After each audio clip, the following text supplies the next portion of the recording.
Welcome to Day 17 of our free 18-day NEET PG High-Yield Rapid Revision Crash Course. I'm AI, your competitive exam expert, brought to you by Mohammad Nadeem Abbasi. Let's dive right into this doston. If you are stressed out about radiology for your upcoming medical exams, you are in exactly the right place. I'm your vignette master, ready to throw the absolute hardest clinical scenarios your way. And I am your Mnemonic guru. I'm here to catch those questions, break them down, and give you the ultimate memory hacks so you literally never forget them on exam day. This is a rapid-fire radiology duel, and we are going to make this explainer the most high-yield 10 minutes of your day. Bilkul. So let's set the ground rules for this duel right now. No fluff, no long textbook definitions. We are strictly covering high-yield concepts, active recall triggers, and those crucial 2024 exam recalls. Every single word we discuss today, it's a potential multiple-choice question. Chalo, let's crack this. All right, Guru. Here is your first clinical vignette. An intern is presenting a chest x-ray on ward rounds and proudly points out a silhouette sign. Now, tell the students, what does this actually mean in 3D space? Oh, examiner ka absolute favorite trap. You know, the silhouette sign is actually a massive misnomer.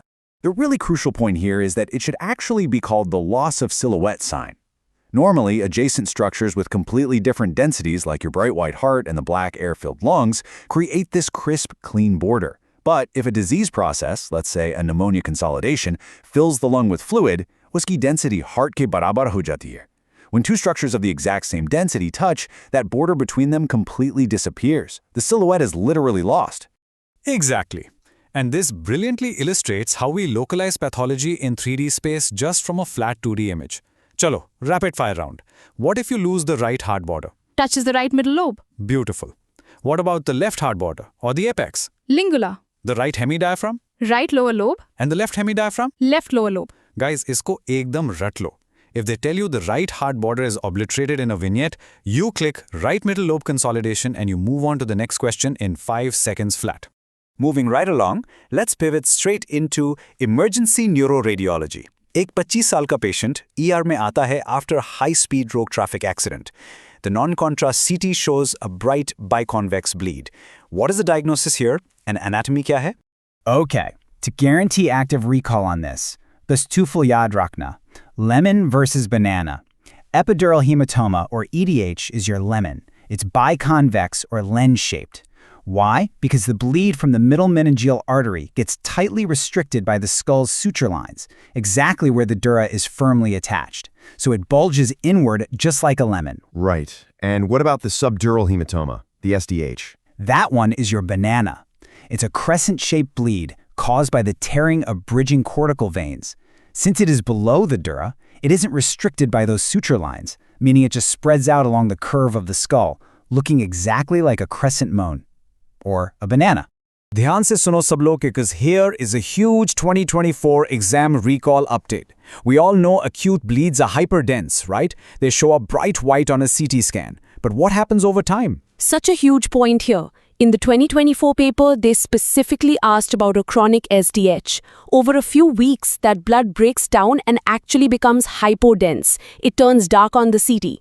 So if you see a dark crescentic bleed crossing those suture lines, you are looking at a chronic subdural hematoma. Literally mark this 5 stars.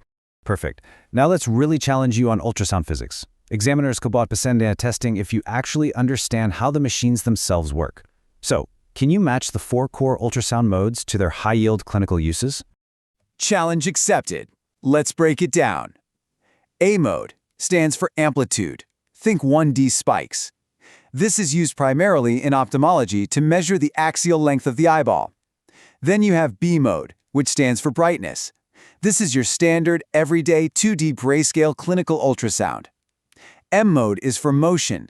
This is where you look for that normal seashore sign for healthy lungs, or the abnormal stratosphere barcode sign for a pneumothorax.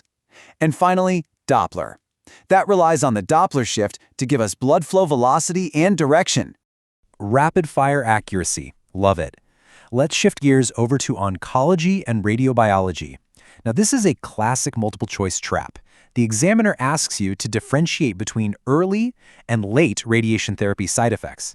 Isko logically kaise approach karen so we don't have to memorize some massive list. The logic here is all about cell division, guys. Early or acute side effects hit cells that are rapidly dividing. Think about your mucous membranes and gut lining. So things like mucositis, enteritis, nausea, skin erythema.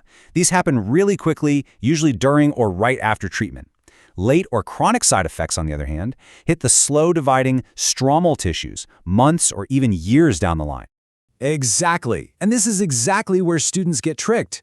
What are the most heavily tested late effects for the upcoming exams? Fibrosis, cataracts, and most importantly, somatic mutations. Please confuse Madhona between acute nausea and chronic DNA-level somatic mutations that cause secondary cancers decades later. These radiation-induced mutations, like leukemia or solid tumors, have a latent period of years to decades. It is a defining late effect, highly tested in 2024 and 2025. Spot on. Okay, let's bring it back to the wards for our final topic today. We have a real-world, high-stakes scenario. A patient comes into your ER. They have a history of an older intracranial aneurysm clip, and neurology is demanding an urgent MRI. As the doctor on duty, क्या आप इस patient का scanner के लिए clear करोगे? Absolutely not. No way. You halt that immediately.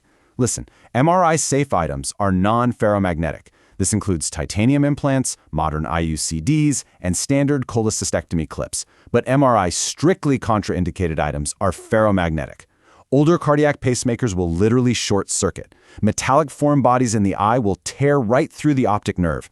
And those older ferromagnetic intracranial aneurysm clips, the magnetic torque will cause them to twist and rip the blood vessel wide open, causing a lethal hemorrhage. Galti se bi ferromagnetic metals go MRI mimath pejna. A life-saving concept, literally.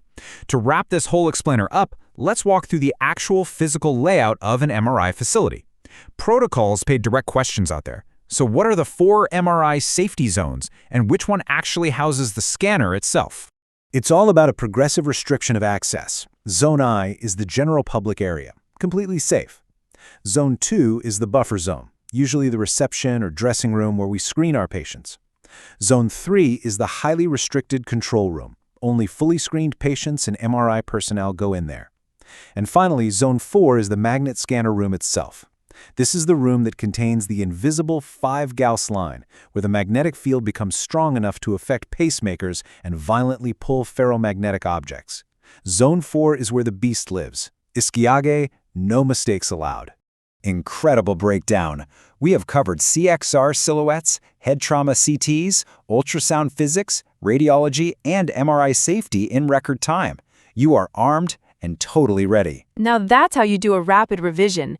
But wait, what happens if a pregnant patient needs an urgent MRI? Is the fetus safe from that 5-Gauss line?